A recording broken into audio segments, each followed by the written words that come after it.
क्या आपने हाल ही में सुना है कि भारत में एलपीजी, एलएनजी और गैस की कमी हो रही है? लेकिन आखिर इसकी असली वजह क्या है? आज हम इस विषय को आसान भाषा में समझेंगे। पहला आता है इंपोर्ट डिपेंडेंस। सबसे पहला कारण है भारत की गैस के लिए विदेशों पर निर्भरता।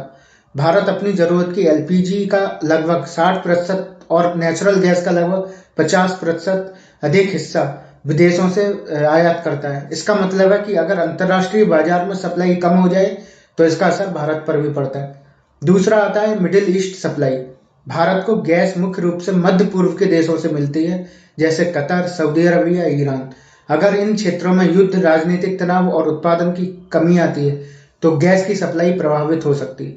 तीसरा आता है शिपिंग रूट कॉजेज।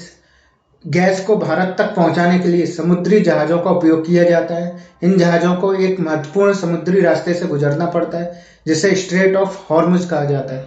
अगर इस रास्ते में किसी प्रकार की खतरा या बाधा आती है तो गैस की सप्लाई धीमी हो सकती है। चौथा आता है इंक्रीजिंग डिमांड।